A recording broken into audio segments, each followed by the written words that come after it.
Excel में आज मैं जो कमांड आपको बताऊंगा उसके बगैर एक्सेल की कल्पना करना बेकार है। मतलब एक्सेल का काम उसमें चलेगा ही नहीं।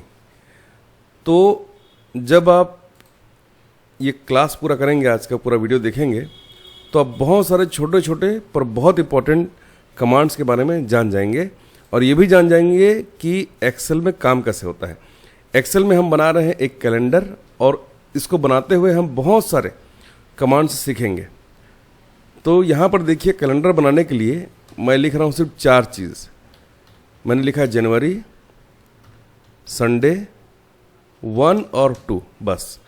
अब मुझे यहाँ पर और भी कुछ लिखने की आवश्यकता नहीं है। इससे दिसंबर तक का कैलेंडर बड़े आराम से बन जाएगा।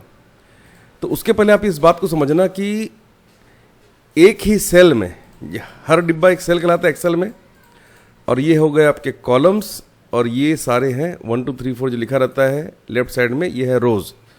तो कॉलम और रोज से मिलके एक सेल बनता है।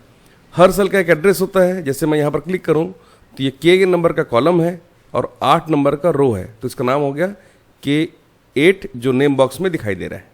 ठीक है, तो एक ही सेल में 4 अलग अलग निशान बनते हैं। जैसे मैंने जनवरी को क्लिक किया है तो ये जनवरी सेलेक्ट हो गया। अब इसके बॉर्डर को क्लिक किया मैंने और यहाँ पे ला के रख दिया तो ये मूव हो गया। और जब इसी सेल के राइट साइड कॉर्नर को क्लिक करके जब माउस के लेफ्ट बटन से नीचे की तरफ खींचेंगे तो ये इसका सीरीज बन गया।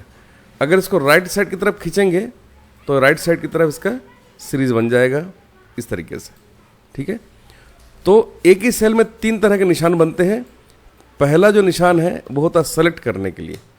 जो आप इसके बीचों बीच क्लिक करते हैं तो इस तरह से सेलेक्ट हो जाता है। ठीक है, दूसरा जो निशान बनता है वो होता है मूव करने के लिए, कि किसी को भी आपने सेलेक्ट किया या बहुत सारे को आपने एक साथ सेलेक्ट किया और बॉर्डर को पकड़कर कहीं पर भी ले गए। इसके लिए एक 4 तीरों वाला निशान बनता है जिससे पता चलता है कि ये मूव होने के लिए तैयार है। अगला जो इसका जो निशान है वो है सीरीज बनाने के लिए। सीरीज बनाना है तो आपको किसी को भी क्लिक कर देना है और यहाँ पर जब आप इसको क्लिक करेंगे राइट साइड कॉर्नर को और खींचेंगे नीचे की तरफ ड्रैग करेंगे तो सीरीज बन जाएगी।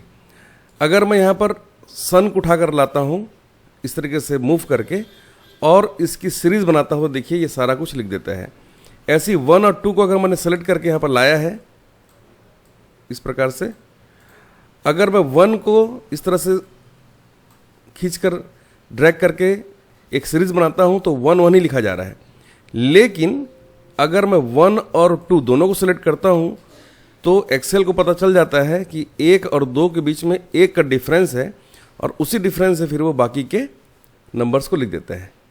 तो सेलेक्ट करने के लिए, मूव करने के लिए और सीरीज बनाने के लिए एक ही सेल में 3 अलग अलग निशान बनते हैं।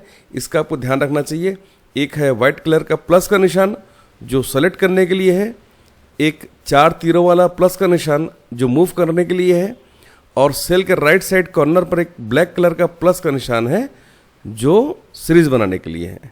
ठीक है, तो चलिए हम बनाते हैं अब एक कैलेंडर। तो सबसे पहले हमने यहाँ पर ये लिख दिया है, 1 और 2 को सिलेक्ट करके मैंने यहाँ पर मूव कर दिया है। संडे को मैंने इस तरह से सीरीज बनाया है तो सैटरडे तक का बन गया है। 1 और 2 को मैं यहाँ पर संडे को रख रहा हूँ क्योंकि 2023 का जो साल है वो संडे से शुरू हो रहा है, और इसको सीरीज बना के मैं इस तरीके से 13 तक का मैंने ड्रैग कर दिया है। अब 8 9 10 11 12 13 को सेलेक्ट करने के बाद इसको यहाँ पर मूव कर दिया है और फिर से सीरीज बनाया है, और इस तरीके से जो एक्स्ट्रा बच रहे हैं नंबर्स उनको सेलेक्ट कर करके हम बगल में रखते जा रहे हैं। और ये बहुत जल्दी ही हमारा जनवरी का पूरा कैलेंडर हमने बना लिया है बहुत कम वक्त में।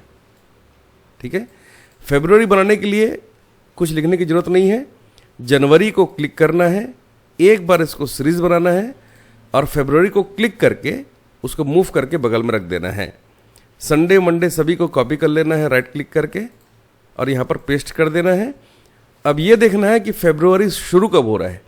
तो ये शुरू हो रहा है बुधवार वेंसडे को, तो इसको आप इस तरीके से ड्रैग करके वेंसडे में फिट कर दीजिए और फिर इसी तरीके से मूव करना है, सीरीज बनाना है, सेलेक्ट करना है, मूव करना है, सीरीज बनाना है, सेलेक्ट करना है, मूव करना है, सीरीज बनाना है और मूव करना है।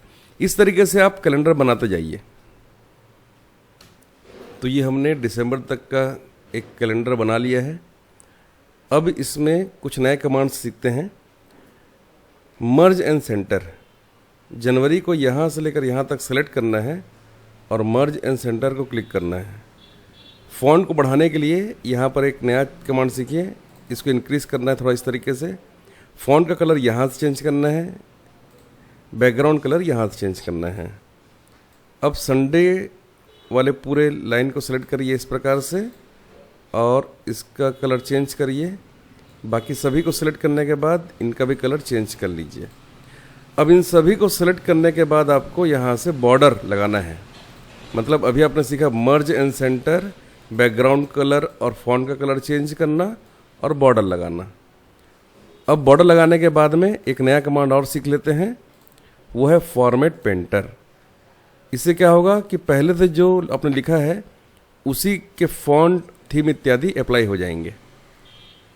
सेलेक्ट करना है जनवरी वाले को, फॉर्मेट पेंटर को क्लिक करना है, फरवरी को क्लिक करना है, फिर से फॉर्मेट पेंटर, मार्च को क्लिक करना है, फॉर्मेट पेंटर अप्रैल, मई, जून, जुलाई, अगस्त, सितंबर, अक्टूबर, नवंबर और दिसंबर। इस तरीके से आप एक बढ़िया कैलेंडर बहुत कम समय में बना सकते हैं। इसमें एक और कमांड हम सीख सकते हैं, इसमें कमेंट लगाना, जिसके माध्यम से हम किसी पर्टिकुलर डेट को याद रख सकते हैं कि इस दिन में किसी का बर्थडे तो नहीं है या कोई त्यौहार तो नहीं है। जैसे मैंने यहाँ पर 26 जनवरी को सिलेक्ट किया है। 26 जनवरी को सिलेक्ट करने के बाद यहाँ से इसके कलर को मैंने चेंज कर लिया है और रिव्यू में जाके एक नया कमेंट लगा देते हैं यहाँ पर और इसका नाम लिख देते हैं रिपब्लिक डे। ठीक है। अब जब भी इस पर आप पॉइंटर लेके जाएंगे तो इसका नाम दिखाया करेगा। या फिर फरवरी की 6 तारीख को मान लीजिए कि किसी का जन्मदिन है या 10 तारीख को, तो उसका फॉन्ट आप चेंज कर लीजिए, उसका कलर चेंज कर लीजिए और रिव्यू में जाके कमेंट को क्लिक करिए और यहाँ पर आप लिख सकते हैं किसी भी भाषा में। राइट क्लिक करके फॉर्मेट कमेंट में जाके यहाँ से फॉन्ट का साइज़ बढ़ा लेता हूँ मैं और फॉन्ट का नाम चेंज करके यहाँ पर हम लिख लेते हैं। तो यहाँ पर मैंने लिखा है, यहाँ पर मैंने 10 लिखा है और इसका नाम लिख देते हैं बुन का जन्मदिन। ये हो गया। अब जब भी पॉइंटर को इस पर लेकर जाएंगे तो ये बताएगा कि इस दिन क्या है। इस प्रकार से हम इन बेसिक कमांड्स के माध्यम से कैलेंडर बना सकते हैं, कमेंट लगा सकते हैं, फॉन्ट का कलर चेंज कर सकते हैं, बॉर्डर बना सकते हैं, मर्ज एंड सेंटर कर सकते हैं। ठीक है। ऐसे ही और वीडियोस देखने के लिए हमारे चैनल को सब्सक्राइब करें। धन्यवाद।